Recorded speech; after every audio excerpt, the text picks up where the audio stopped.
Boxing. Beats and rhymes. No one can do it better. Around the metaphorical campfire, they're saying that Daniel Dubois is overlooking Joseph Parker. This is based on Daniel invading Usyk's celebration after beating Tyson Fury for the second time. Usyk, well, I want my revenge. I want my revenge, Usyk. Well done on tonight. Well done on tonight. God bless. I want my revenge for the robbery last time. Let's get it. Let's go. Let's go. Where's Frank? Make it happen. He probably should have congratulated Usyk for the win first, and then start building up the smoke to ask him for the rematch. But he started off, Usyk, I want a rematch. I want a rematch. Oh yeah, congratulations for the win. Where's Frank? So the diatribe just kept losing steam and losing steam. Daniel's funny without intentionally being funny. And that could be his niche if he can keep winning. Daniel will say no, he's locked in for the Joseph Parker fight. Parker was questioning why Dubois approached Usyk when Daniel's got to fight Joe. But Daniel, he said it's show business and that he's locked in.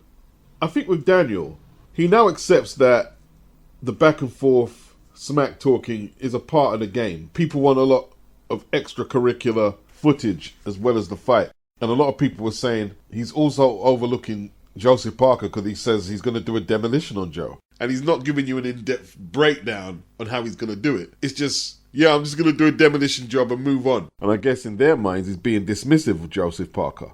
So that was about making noise. That's not you overlooking Joe Parker. No way, I'm going to do a demolition job on him first. And then I want Usyk next. I'm ready for it and I'm on a roll, so, bring him on. He might be looking too far ahead, planning big fights, other big fights. But you got to fight right in front of you right now.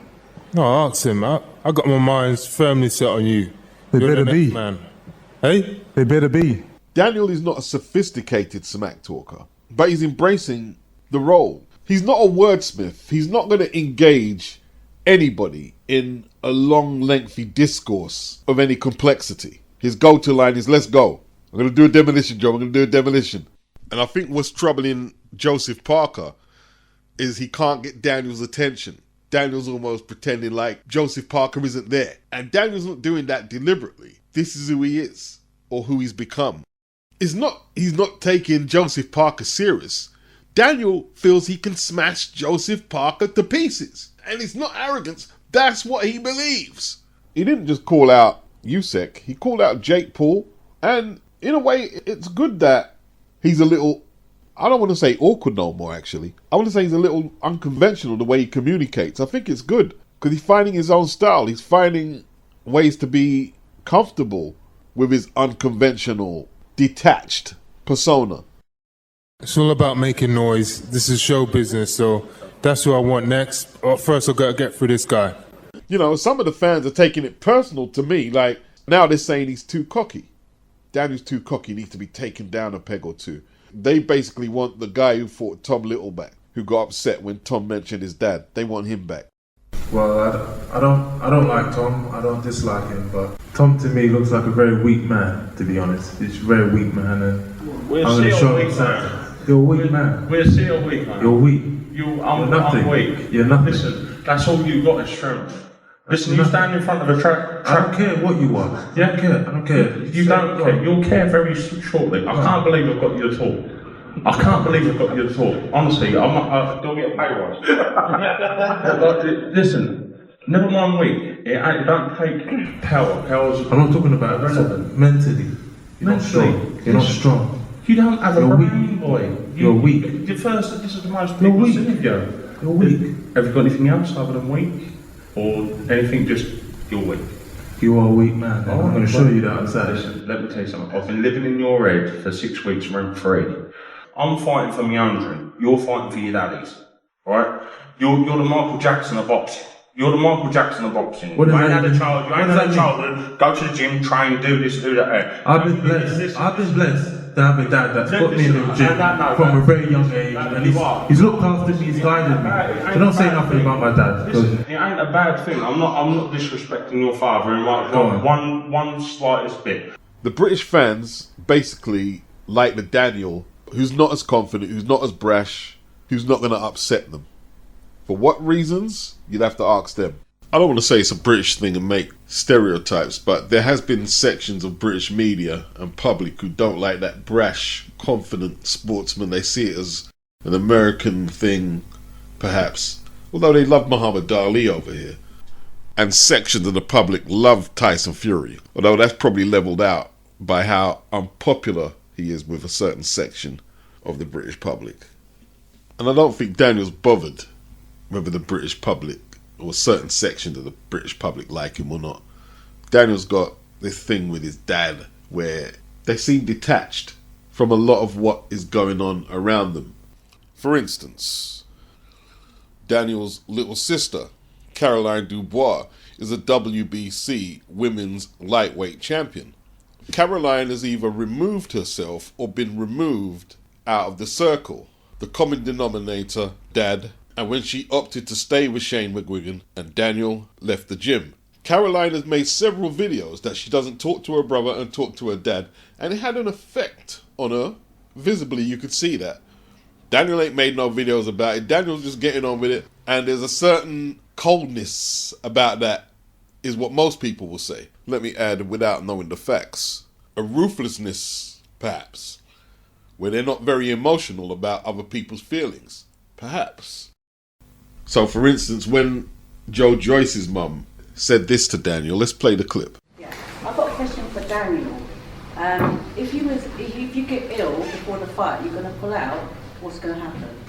No, my dear, you know what? I'm going to do you a favour. Because you can't see your son after he's been knocked out, you'll spare the heartache. You'll be spared the heartache. Oh, really? Yeah. Oh, aren't you nice? What happened? You see, he wasn't angry. He wasn't rude. He said, "No, my dear." Right? Which is a term of endearment. "No, my dear." And his mum is legally blind. Joe's mum is legally blind. He wasn't angry. He wasn't animated. He smiled. And he didn't see that as an insensitive comment. And that's his detachment from the rest of the boxers who, when they're smack talking, is all up in your face, shouting, screaming. He thought the comment about her not being able to see her son was fair game. Daniel is different. He's different. I'm different, so don't compare me to another.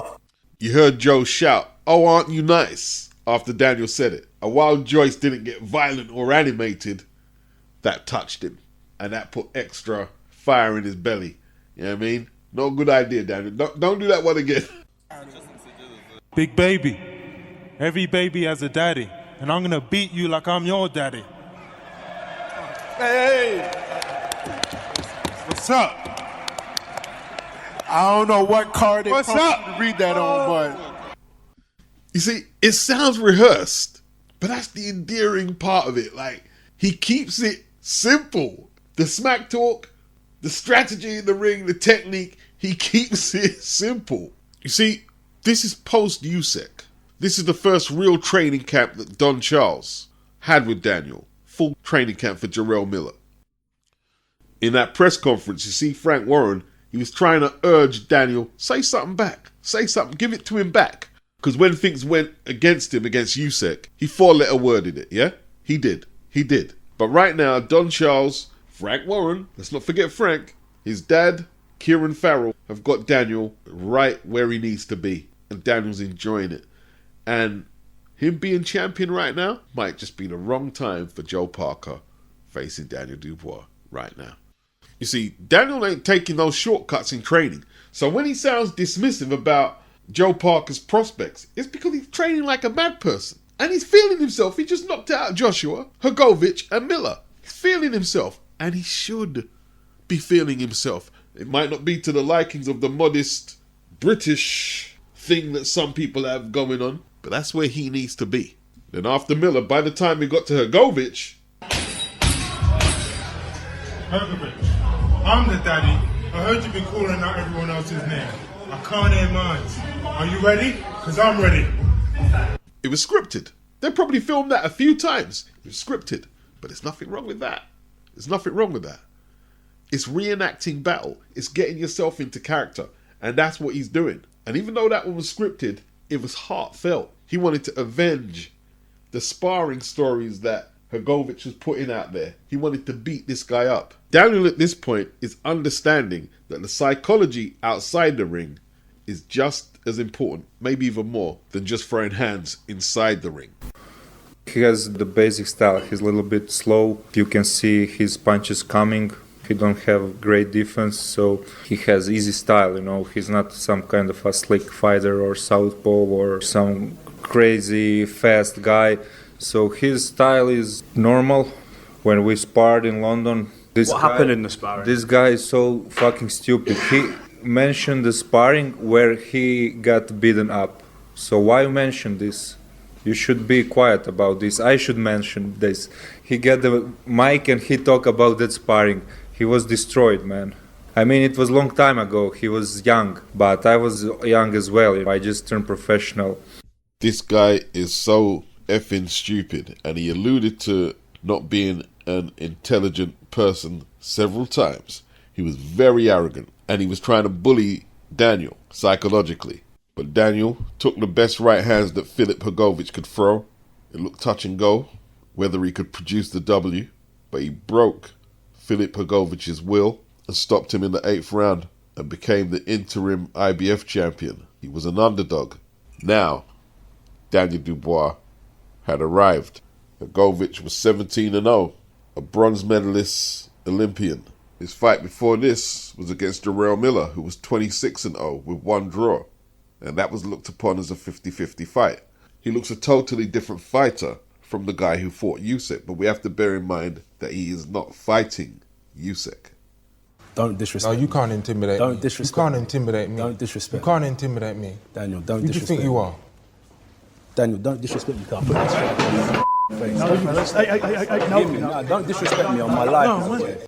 Anthony Joshua said, no matter what's being said in his face-off, I'm ready to fight. Dubois looked back at him. Let's go now. Let's go now. AJ, Daniel, don't disrespect me. And stood up. Daniel said, you can't intimidate me. You can't intimidate me.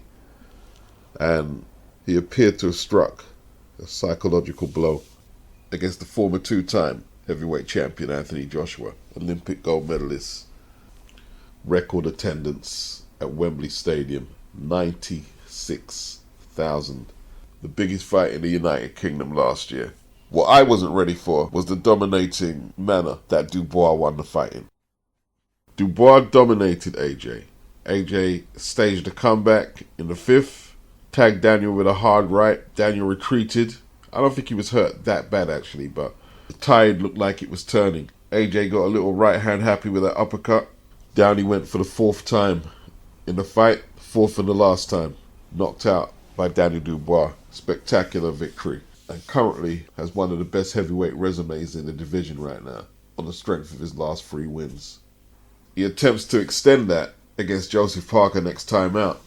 This is a tough fight, but you can't overlook Dubois stopping the likes of Jarrell Miller, a durable heavyweight, undefeated. Hrgović was durable and skilled, undefeated. Anthony Joshua, a 2-time heavyweight champion. And he's stopping these guys. Parker, he's in the form of his life. They're saying he's bulking up. He's training to hit with more power. He recognized that for him to be a more complete heavyweight, he needs stoppage power, knockout power. But Daniel's the naturally bigger guy. He's the naturally bigger puncher. I believe this fight will be decided from the 5th to 6th, 7th round. Either Parker won't be able to take no more, or Dubois will have shot his load. And from there, the winner will emerge. Team Usyk had the temperature of the build-up just where they wanted it against Dubois. Nothing got animated. Klimas, Khrushchev, Frank Warren, Don Charles especially went round the houses about an old war story with Derek Chisora, Vladimir Klitschko and Vitaly Klitschko. Daniel said he's not going to let this old man knock him about. He's going to do what he's got to do. But it was very jovial from Daniel for the most part. When Dev Sani asked Usyk if he had a message for Daniel, he said, "I am the message." And that was the subtotal of Usyk's vocal contribution to that presser. So the presser was very much hijacked to bring attention to what's happening in the Ukraine.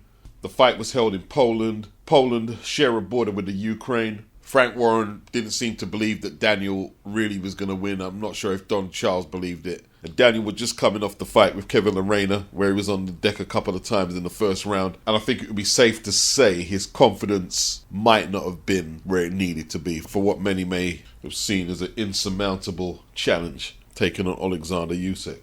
And apart from the body shot, which divides people whether it was low or legal, Usyk totally outclassed Daniel and stopped him. At that time, it didn't matter if Daniel played head games or not. Usyk was vastly more experienced and a little too clever for Daniel. You know, there's lots of components to the Joseph Parker-Daniel Dubois title fight. Chin, punch power, speed, ring IQ, stamina, etc. But Daniel can change the course of a fight with one shot. Not saying Joseph Parker can't do that, but Dubois is the puncher out of the two. None of Parker's big wins have come by stoppage. We can go back to Takam, Ruiz, Wilder, Zhang. None by stoppage. Just look at Dubois' last 3 fights, and that will tell you, out of the two, who's winning the Ernie Shavers impression competition. I'm picking Dubois. And Dubois, win, lose or draw, has enough time to surpass Anthony Joshua, Tyson Fury. And fuck it, why not have a run at Lennox Lewis to be the best heavyweight that Britain has produced? Boxing. Beats and rhymes. No one can do it better.